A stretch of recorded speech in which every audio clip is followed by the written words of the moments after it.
Good idea. All right, we're on. We're live. And so are you. Hello, everybody. Hello, hello. And I guess I can come on too. we are live streaming from our location in Georgia. Live via satellite. In Brunswick, Georgia. Brunswick, Georgia. It is episode number 254 of What Does This Button Do? It is an educational show about smartphones and technology with us geeks on tour. Okay. Let's see what's going on here today. We are geeks. So if you are watching on YouTube, and we hope that you are, you can subscribe to us here in the live audience. If you're not subscribed, I can show you how to do that. We're getting close to 10,000 subscriptions, and we're really excited about that. Okay. So, a quick tip, Chris? Yeah, we always like to start with a quick tip and then get into introductions. And since our topic today is smartphone photography, our number one tip, and if you've been following us for any length of time, you've heard this several times, but you need to know it. Our number one tip about taking better photos with your smartphone is to clean the lens. And I want to demonstrate. So I am going to take a selfie with I have both a Samsung Android phone and an iPhone that I'm going to be using today. I'm going to use the Samsung for this. And I'm going to set a timer. I'll show you how to do that later. I'm going to set a timer for 10 seconds so that I can press the shutter button and then I can get it set up. Oh. I didn't turn it into selfie mode first. Okay, so 10 seconds and I can press that button and now I have 10, 9, 8, and I want to get this position just right. 3, 2, 1, smile. Okay. And now I want to clean the lens and take it again so you can see the difference. Now, what lens am I talking about? I mean, these lenses are obvious, right? The back lenses are obvious. But when you take a selfie, you're using a lens and it's right on the screen. It's bound to get greasy fingerprints on it. So you need to find, it's just a little dot up in the top of your screen. I have a little microfiber cloth, but the edge of a t-shirt works just fine too. And now I'm going to take that picture again.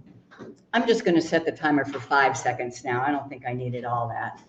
So I tap the shutter button and now I have 5 seconds to get in position.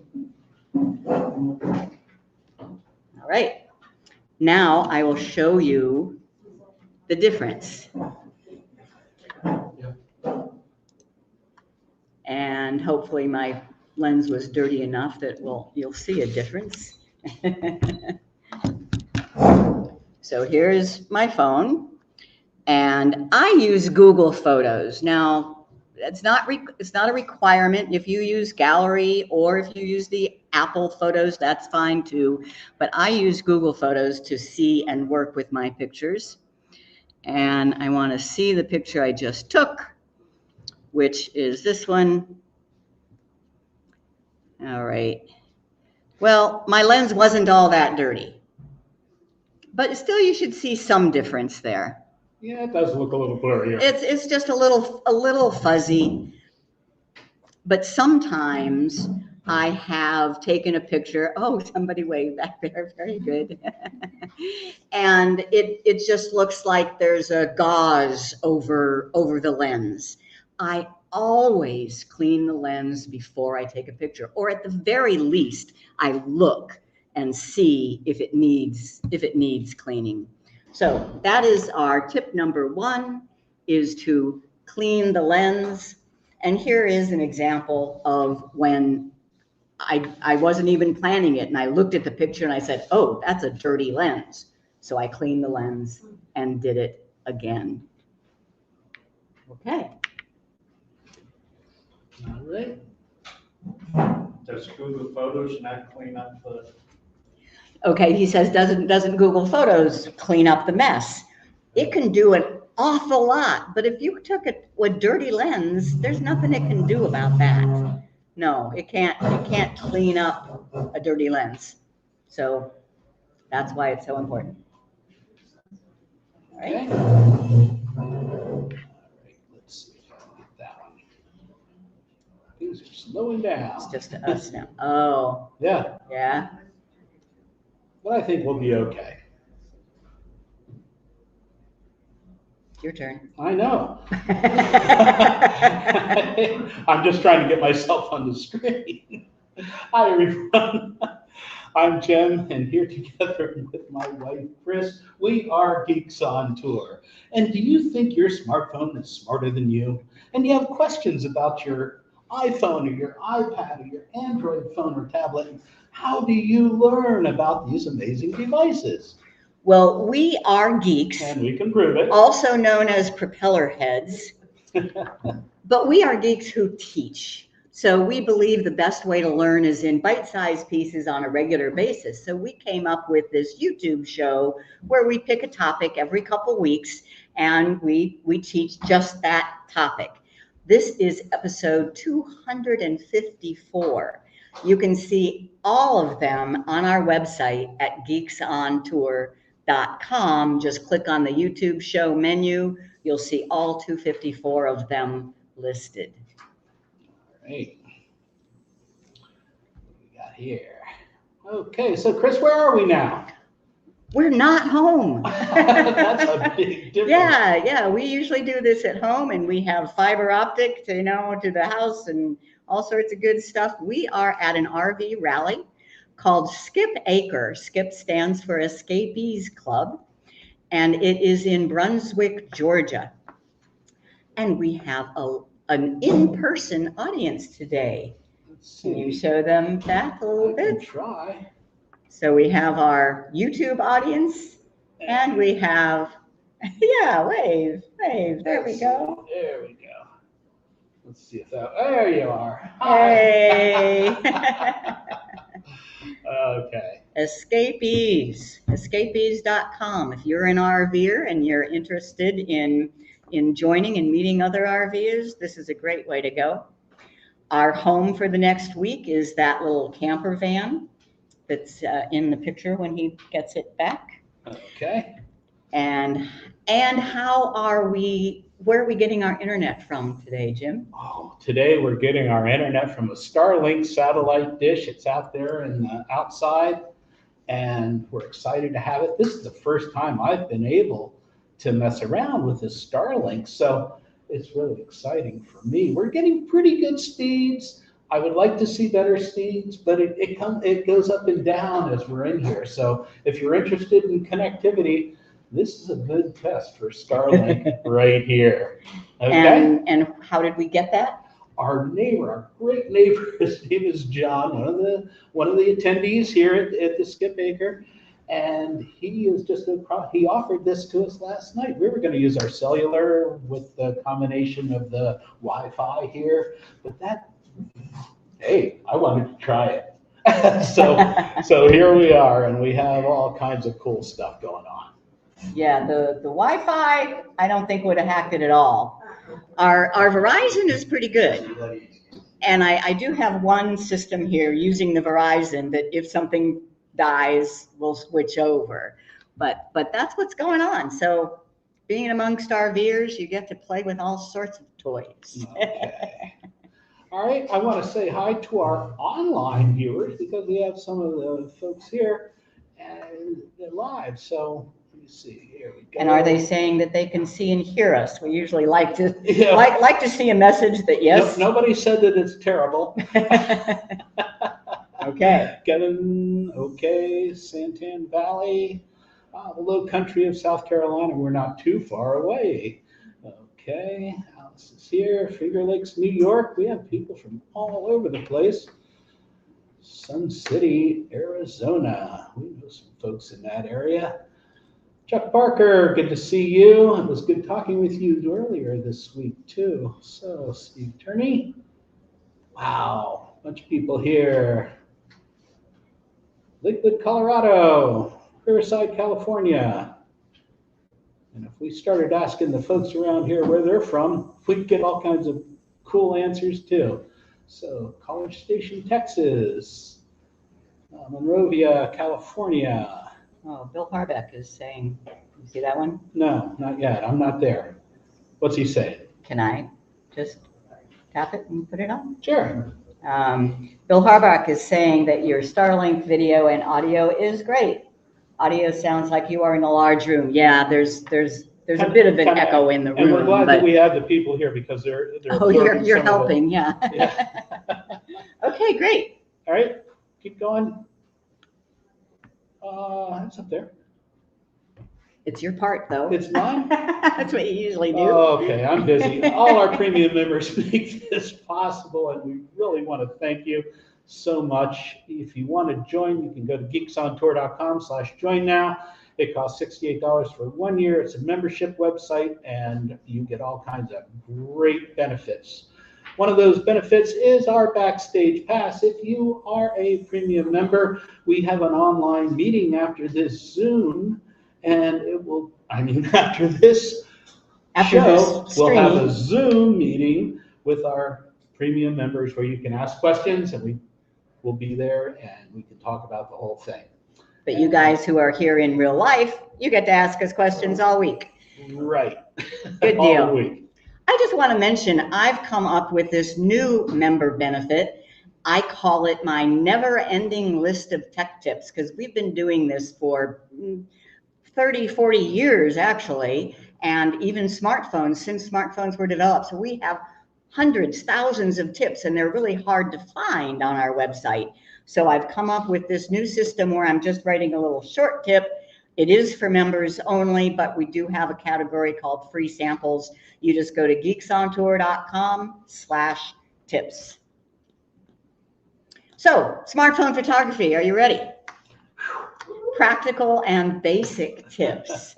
You know, we try not to show you the fanciest bells and whistles. We want to show you the things that will really make a difference in your photography. So, number one, there will be times, because everybody's phone is different, right, that I would have to say, I'm sorry, I don't know. You're going to have to read the manual on your phone on that one. And you'll say, what manual?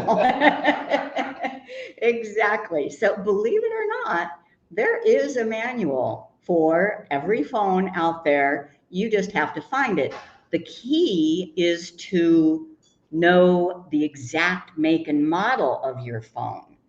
So for example, I know I have a Samsung, but I would need to search. You get ready for a video, number one. Okay. I would need to search for the exact model. So we have a little video here, a pre-recorded segment that tells you how to find the exact make and model of your phone. I want to get the make and model of the phone I'm holding in my hand. I know it's an iPhone, but I don't know the specifics. You go into settings and general and about. And down here under model, we see an MNQH2LLA. So that doesn't mean anything to me, but if I put that into a Google search, we will be able to tell the exact model of this phone. Now I put that code into a Google search. It was MNQH, and case doesn't matter, 2LL/A.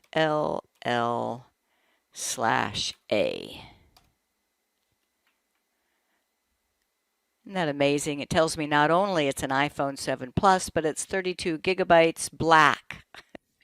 On this Android Samsung device, I want to find out the exact model number. I'm going to go into settings. I like to drag down from the top to find the little gear for settings. And then it's all the way at the bottom, about phone.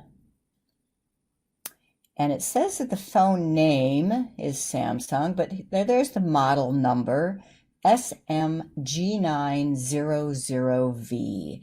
If I put that into a Google search, I'll find out the exact model. And you might need to know the Android version as well. Now I can put in that make and model, so SMG900V. And I search for that, and it tells me that's a Galaxy S5 16 gigabytes. And I could buy one, but no, I'm looking for the owner manual, owner information and support from Samsung. Manuals and downloads. The user manual in English, and download that. And very nice to have the specific instructions for your exact device.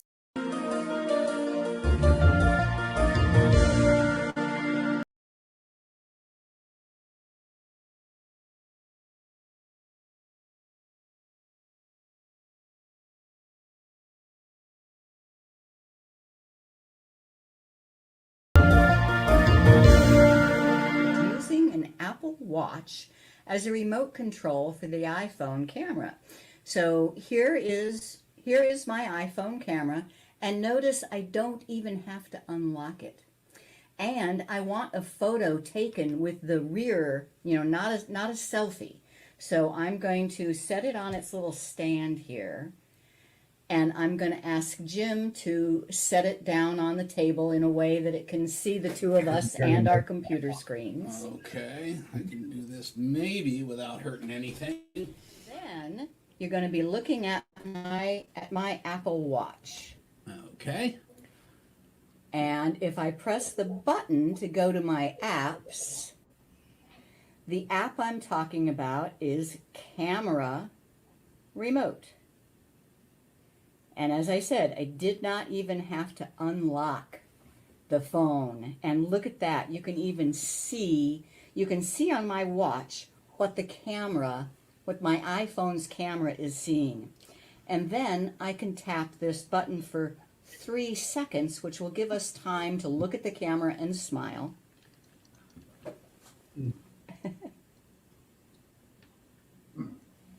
And it took a picture.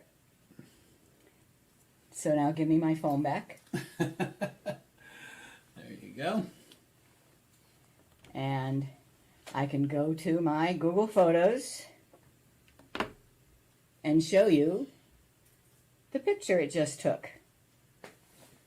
Is that cool or what? That is way cool. I just think that's, yeah, you don't need, if you have an Apple phone, an Apple Watch, and an Apple phone. I have... You have all that stuff, so... Yeah. Okay.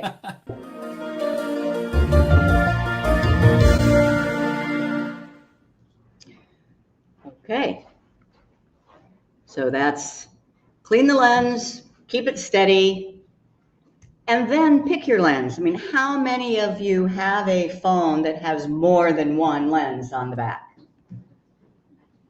No? Yeah. Those round circle pieces of glass are multiple lenses. It's the more expensive cameras that have the multiple lenses.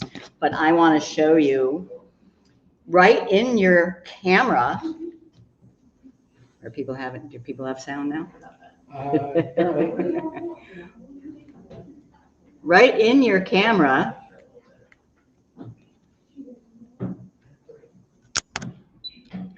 See where mine says 0.6, 1, 3, and 10? When I tap on one of those, it is selecting a different lens on the back. I mean, you can also pinch and zoom. I'm sure you've all used 2 fingers and to zoom in on something, you know, and that's fine.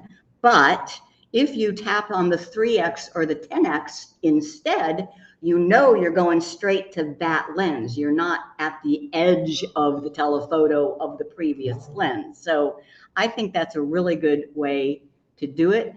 And I am just going to just go back to me. I'm going to take 4 pictures of this room using, first I'll use the 0.6. This, I love this. This is a super wide angle. Then I'll tap on 1 and take a picture, 3 and take a picture, and 10 and take a picture. All right. And then I'll show you what that looks like.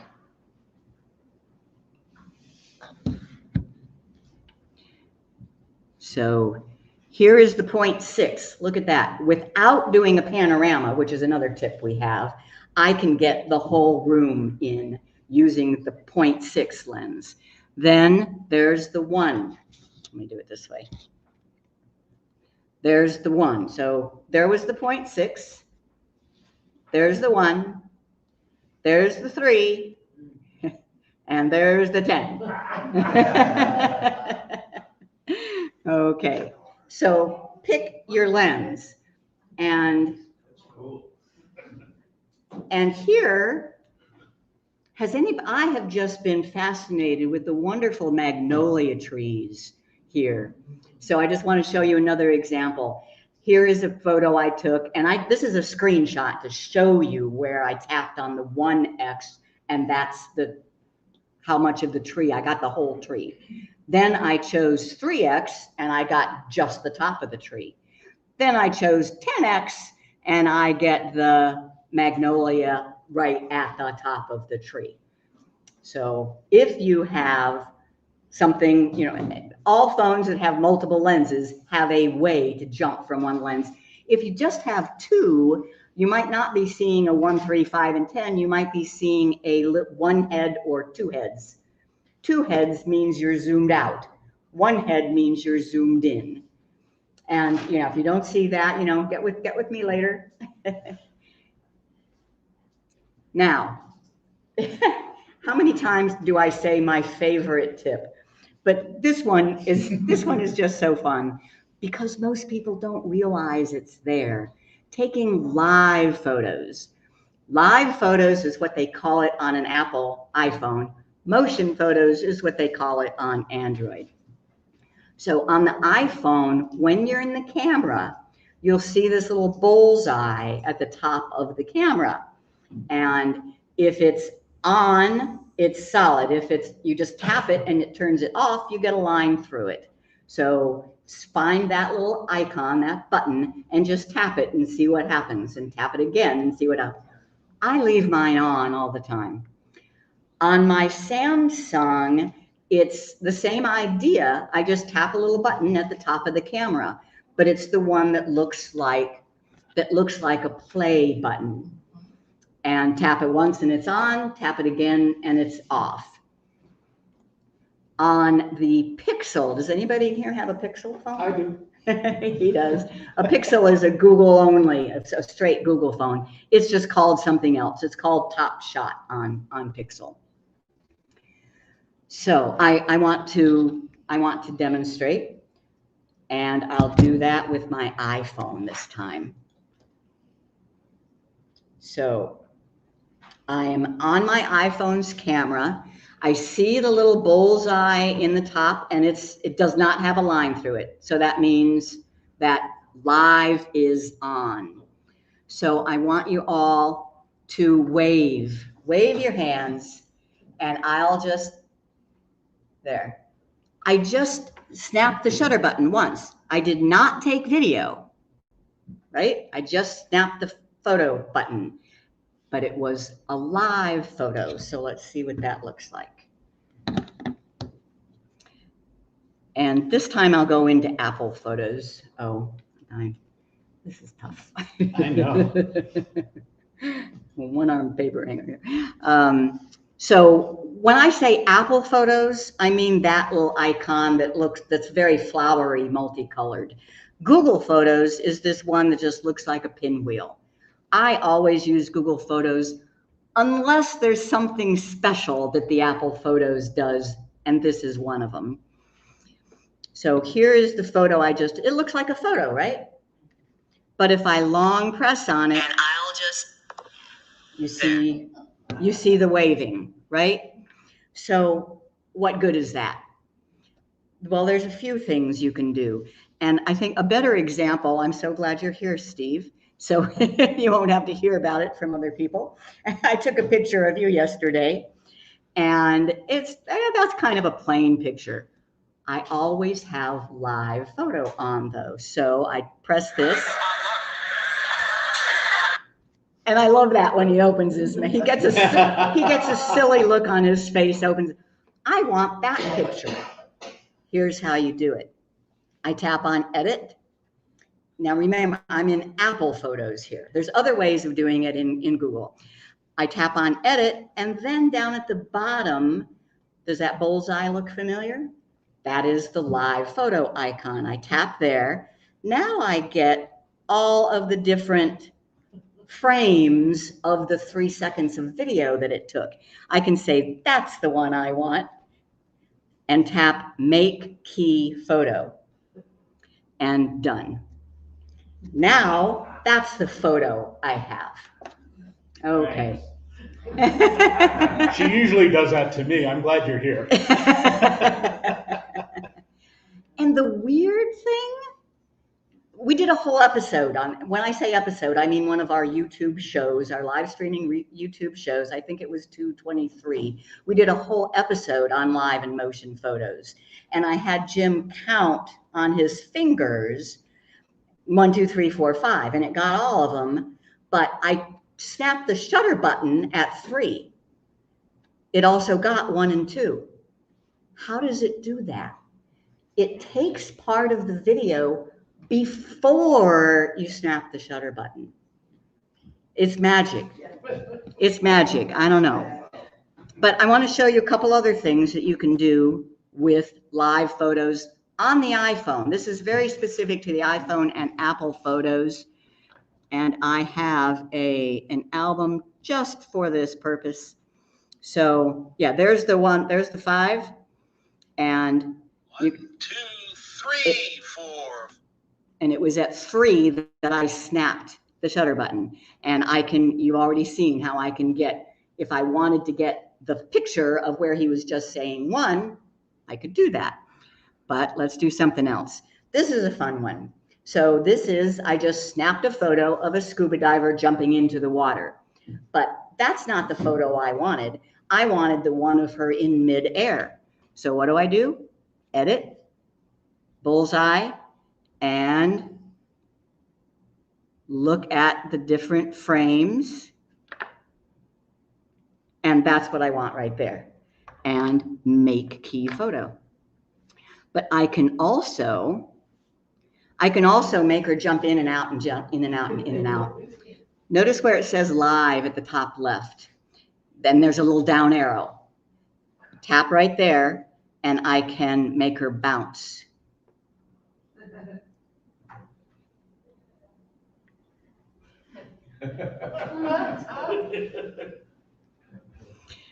Or I can make her loop, meaning she just keeps jumping in and jumping in. Yes? If you uploaded that to Facebook or another social media, wherever else, is it going to be one picture or will it do that? Yeah, I have another tutorial video on sharing those with Facebook. A good question. It doesn't have the ability to show this, but you can turn it into a GIF that will be shown. Okay, and then the last one is long exposure. Now, long exposure is great for waterfalls. It does absolutely nothing for a person jumping into the water. So let me show you a waterfall. So this is in Florence, Italy, and it is a motion photo. Hard to see, but it is the water. Can you see the water moving? Let me pick another one. I do have another one here. Okay, so here's a waterfall. I'll hold, it's definitely a motion photo. You can see.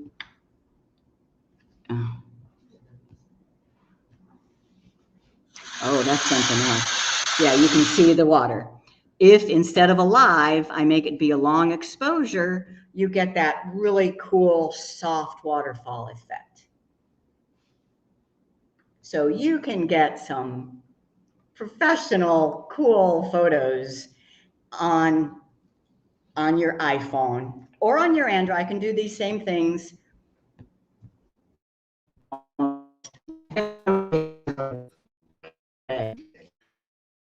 That live photos take more memory. Yes. So what I just showed you is what you can do with a live photo using Apple Photos. You can pick a different frame for the still shot. You can save the video separately. I didn't show you that, but a live photo is actually one still and 3 seconds of video. And you can separate out and have a video if you want. You can loop or bounce. You saw that. And you can long exposure. Now, reasons to use it is to pick that better frame. I've used that all sorts of times. How many times have you taken a picture of a person and their eyes are closed?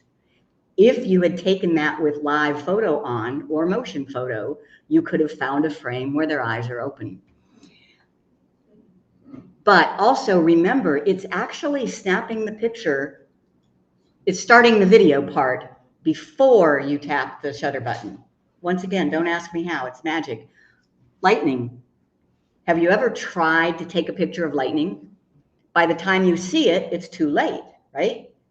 Not if it started a second and a half before you snap the shutter button.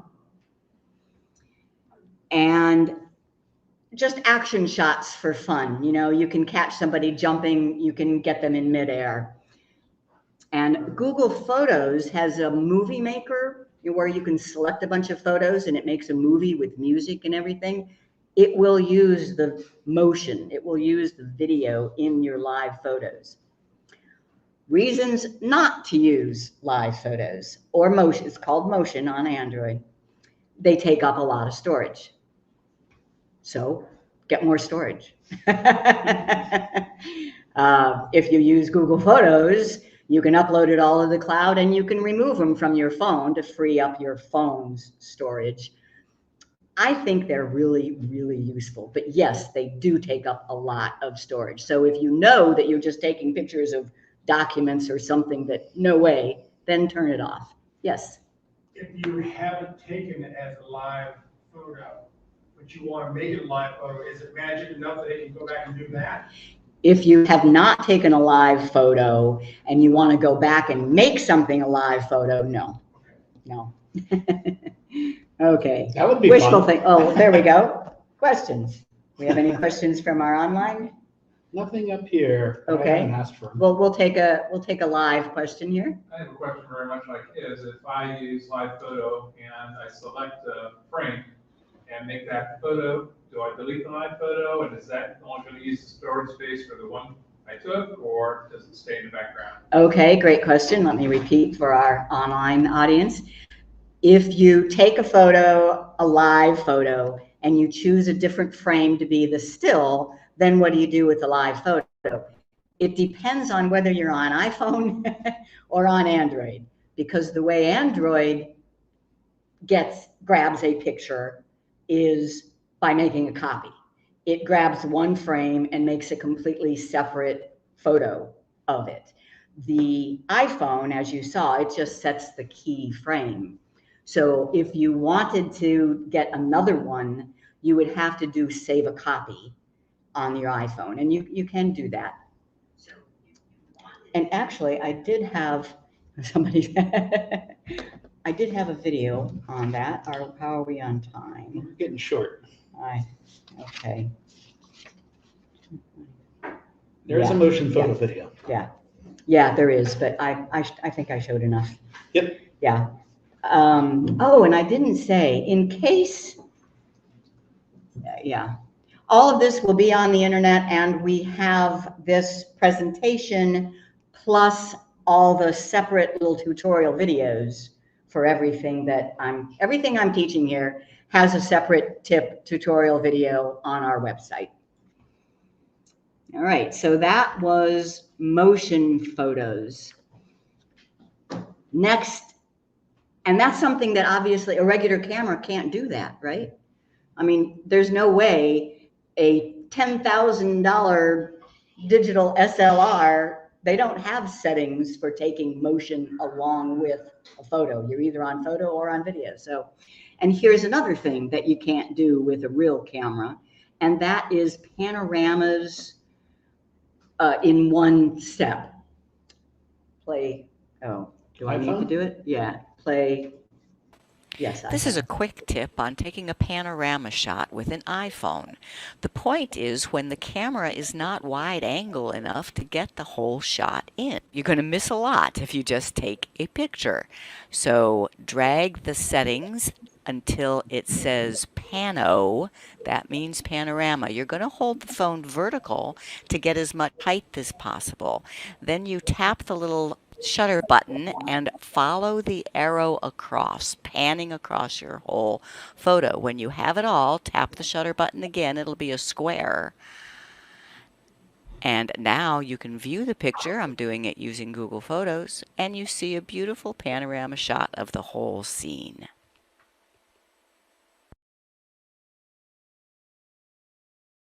Thing with the Android, next video. Okay. Quick tip about taking a panorama photo using an Android phone. This is a Samsung Galaxy S5. You need panorama when the scene you want to capture is just too wide for a normal photo. This won't fit in one photo. It's not wide angle enough. In the Samsung, panorama is under mode. So tap mode, then panorama. Now you want to turn the phone vertical to give the photo as much height as possible, and you tap the shutter button to start the capture. Now watch the picture as it builds through that middle section. And when you have the entire scene captured, then you tap the shutter button again. It will have a square on it now. That's the indication that tapping it will stop. Now I press the home button to go back out to the main home screen. We can use Google Photos to take a look at the picture. And there it is, a beautiful panorama shot of the whole scene.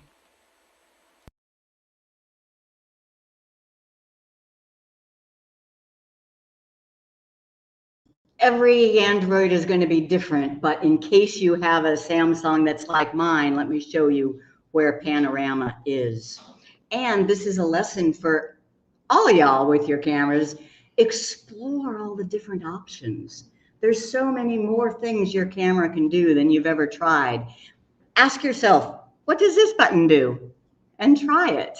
So here is my Samsung, and it looks like I just have this thing called director's view, photo, video, portrait, but what's this more?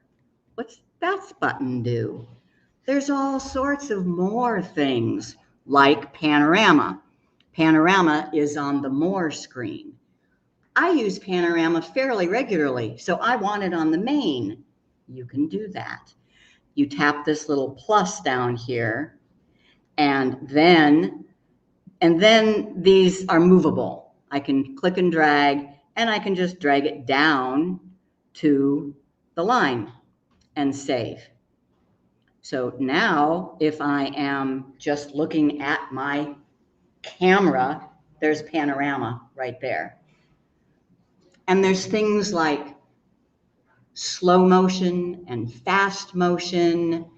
And they're all really fun, you know, just take one day and just play with all the different tools on your camera.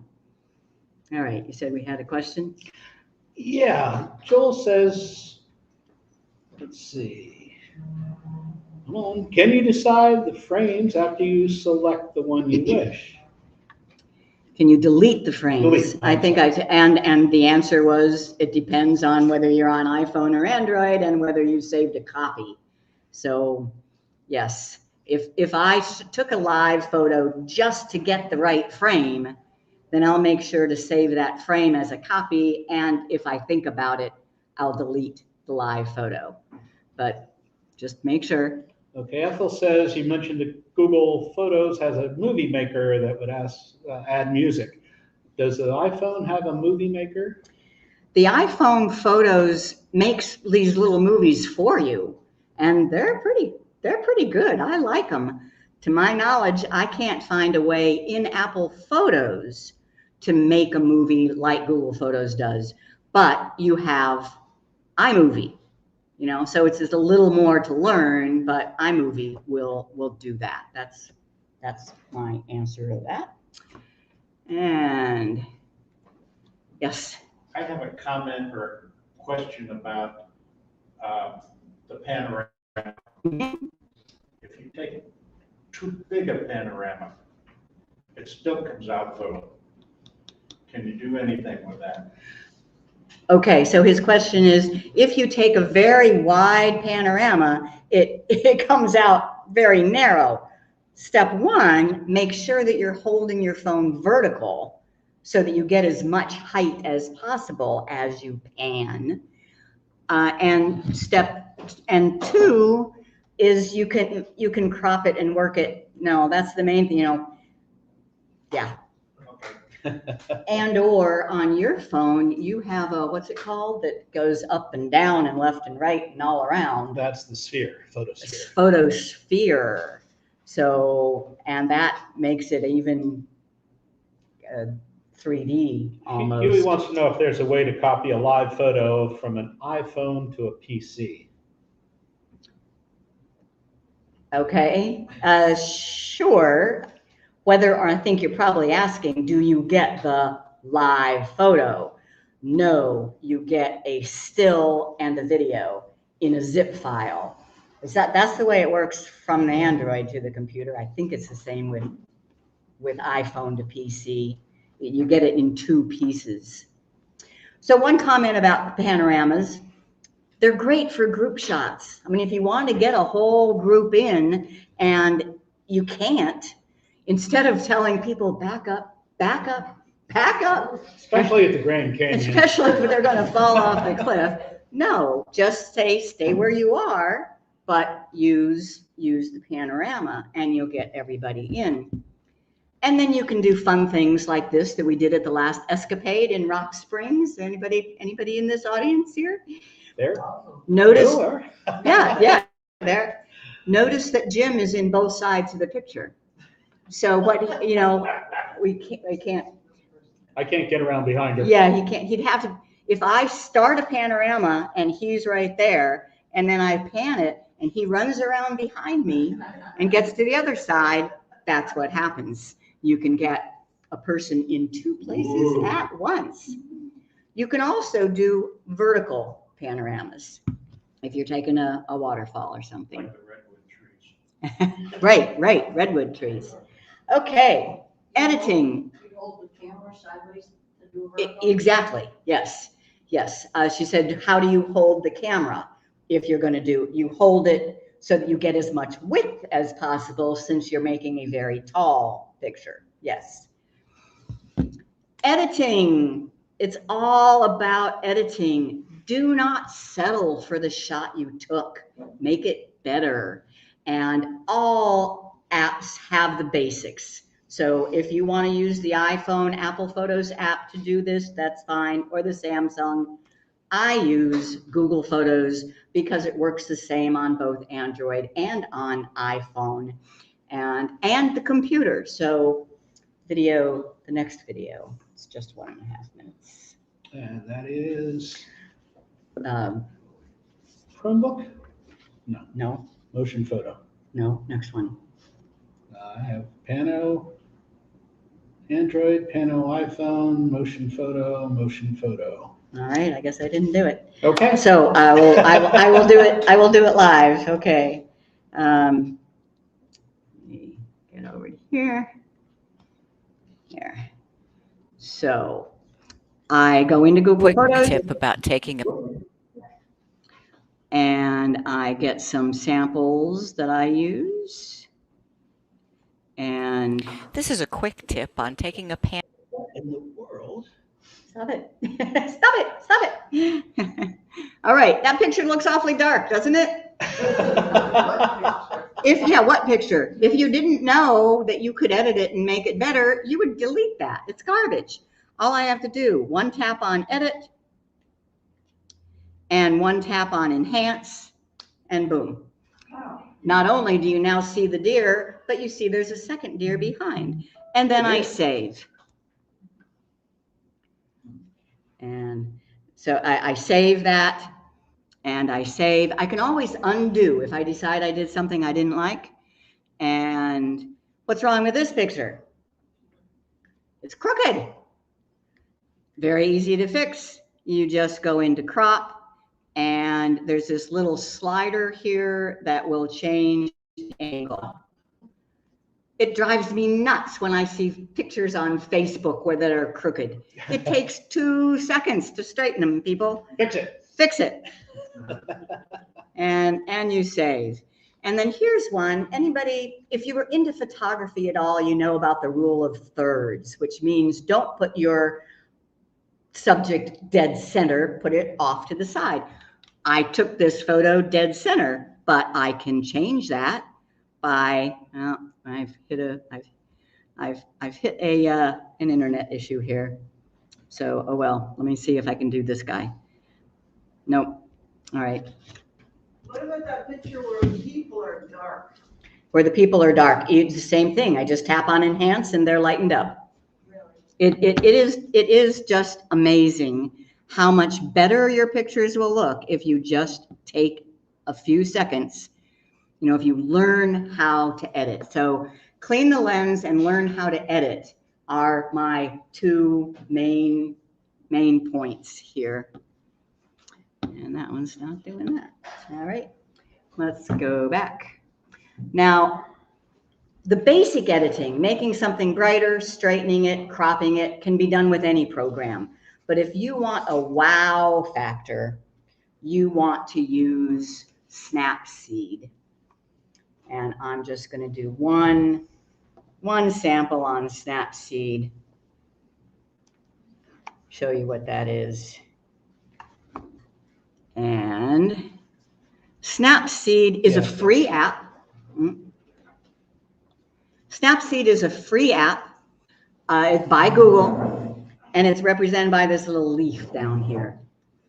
You open it up. You tell it what photo you want to edit.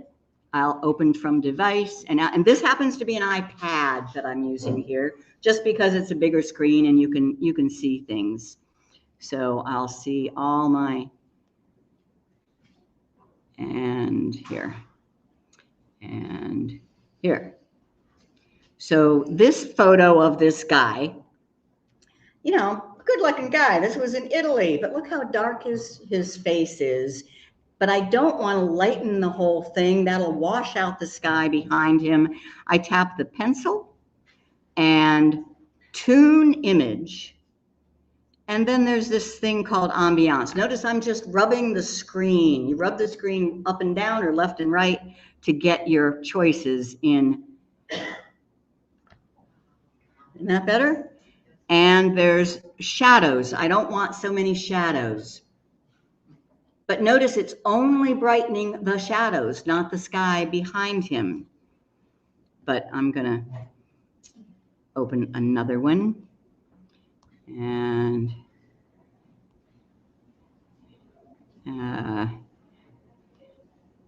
well, I don't, albums. And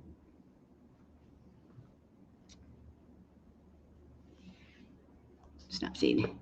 Okay, and here is Jim walking on the beach. I thought that was such a cool shot, but blah, right? I mean, it's a nice shot, but yuck. If I go into just these looks, there's one called Morning. One tap. So I hope that my mission here is just to inspire you to learn how to edit. Use your basic editing tools that you already have, or if you want people to go wow on your photos, get Snapseed.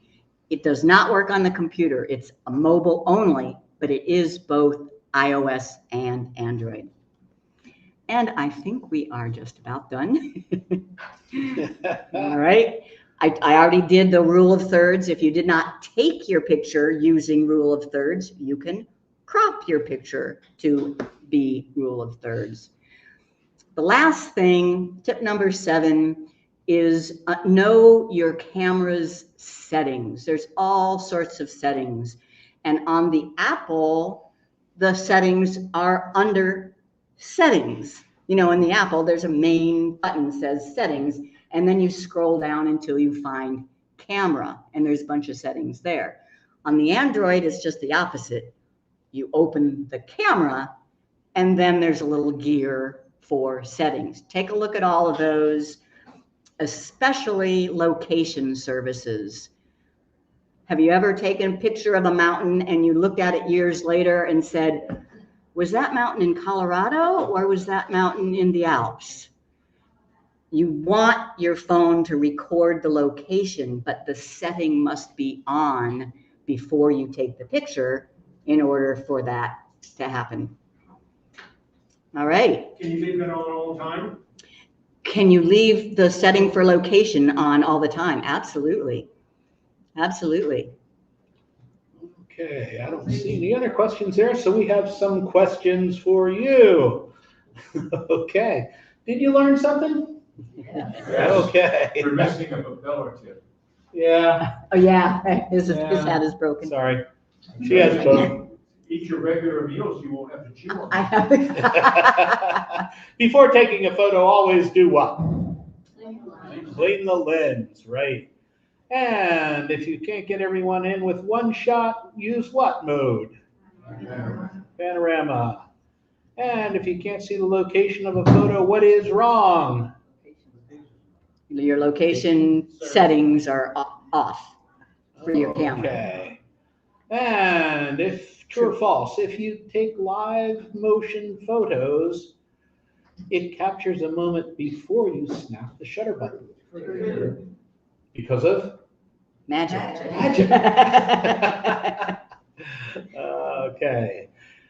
The best completely free app for editing photos on mobile devices is A, Gallery, B, Google Photos, C, Snapseed, or D, Apple Photos. Snapseed. That's The others do great stuff.